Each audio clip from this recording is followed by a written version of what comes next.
Welcome to The Explainer. Today we're diving into something that is way bigger than just a 90-minute game of football.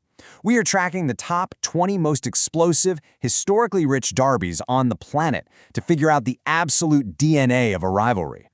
From legendary club clashes to incredibly fierce international showdowns, we're going to unpack exactly what makes these matchups so intense. Latin American journalist Ricardo Otero really hit the nail on the head with this one. As you'll see, football is almost never just a game. It's a proxy for identity, for cultural survival, and sometimes, as history has unfortunately shown us, an actual catalyst for war. The passion you see on the pitch, it's a direct mirror of the passion in the streets. So, here is our roadmap for today. 1. More than a game. 2. Neighbors and city divides. 3. The class wars. 4. Religion and politics. 5. International battlegrounds. And finally 6. The ultimate identity test. Section 1. More than a game. The ingredients of a derby. Okay, so what actually transforms a regular match into a blood-boiling derby? Well, it usually requires a perfect storm of 3 elements. First, geographic location and proximity. Fans basically having to live and work side by side every single day. Second, historical grievances. We're talking past matches, packed with high drama, perceived injustices, or deep political friction. And third, the quality of play. When both teams are fighting for the exact same championship title, the stakes go through the roof. Section 2. Neighbors and city divides. The battle for the streets. Let's look at 4 absolutely massive city clashes. Take the North London Derby. Arsenal moved into Tottenham's territory in the early 1900s, literally settling just 5 kilometers away. Talk about stepping on someone's toes. In Milan, AC and Inter actually share the exact same stadium, San Siro, forcing this incredibly claustrophobic rivalry. Over in Manchester, you have the historical dominance of United being recently and dramatically upended by City. And in East London, West Ham and Millwall clash in the Dockers Derby, a rivalry born from competing dock workers just a few miles apart. When fans interact daily like this, local bragging rights become a matter of sheer survival. Now check out this number. 21. That's how many red cards have been handed out in the Merseyside derby between Liverpool and Everton. Because their stadiums are separated by just 400 meters, it's often called the friendly derby. But, well, that staggering Premier League red card record tells a very different, highly aggressive story once the whistle blows. Zooming out just a bit, we get to regional derbies. Liverpool and Manchester United's Northwest Derby actually stems from centuries of industrial and economic competition between 2 cities that are just 50 kilometers apart.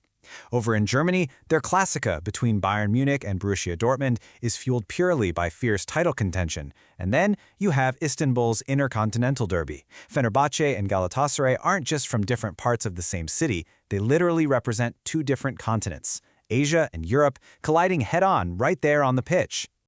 Section 3. The class wars. Social divides on the pitch. Take Argentina's Superclásico, which is arguably the greatest club fixture in the entire world. On one side, you have Boca Juniors, historically representing the working-class roots of Buenos Aires. They are the club of the people. On the other side, you've got River Plate, with its distinctly upper-class origins.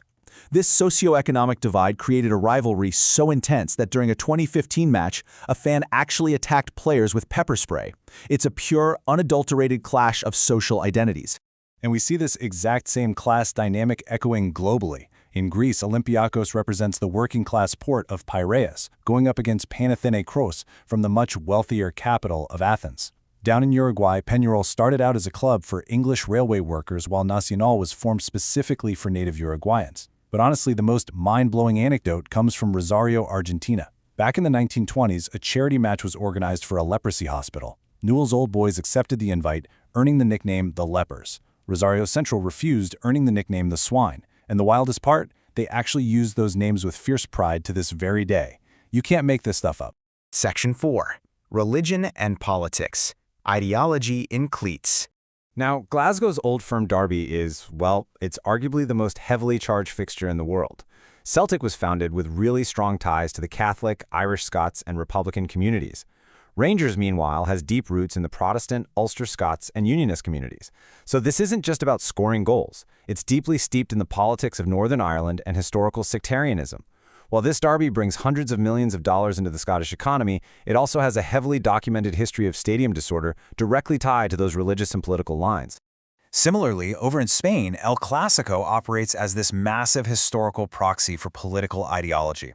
Real Madrid is historically viewed as the club of Spanish centralism, nationalism, and the elite establishment.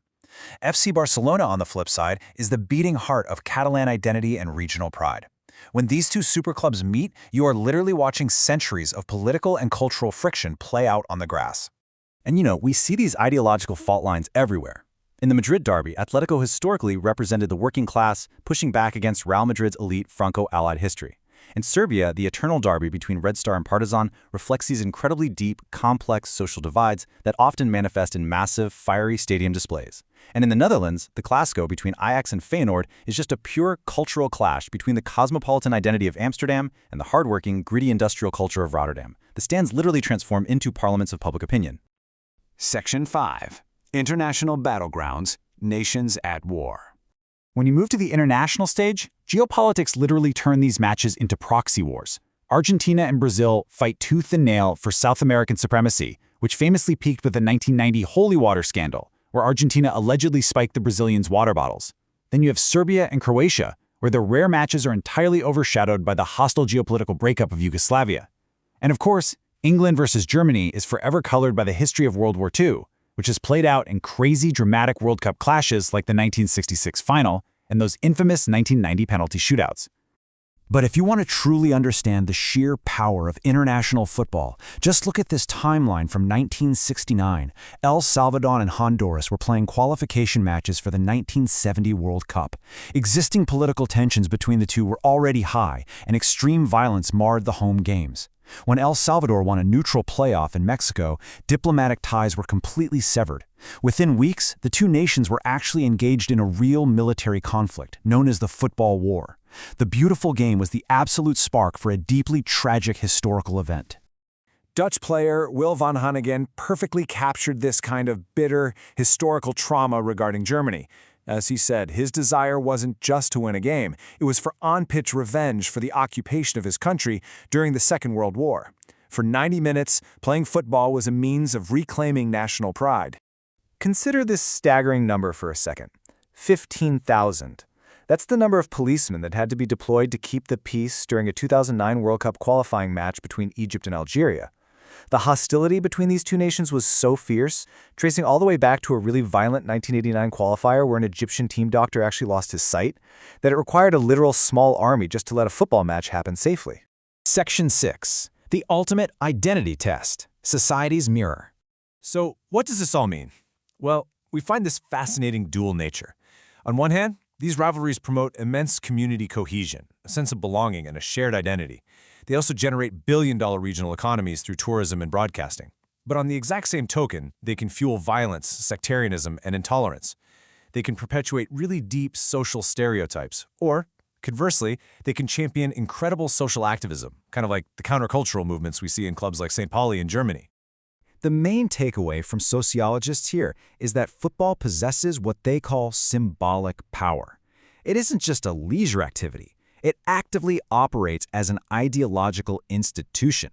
Much like religion or politics, it quite literally guides human behavior. It builds in-groups and out-groups, and it vigorously shapes global identity for billions of people across the planet. Which leaves us with this final, incredibly provocative question. After analyzing these 20 explosive rivalries, from the working-class streets of Buenos Aires to the politically charged stadiums of Glasgow, all the way to the international proxy wars of Europe, what do you think? Does the beautiful game merely reflect the deepest pre-existing divides of our society, or does it actively help to create and sustain them? Let that sink in for a bit. Thank you so much for joining me for this explainer. Keep asking questions, and I'll see you next time.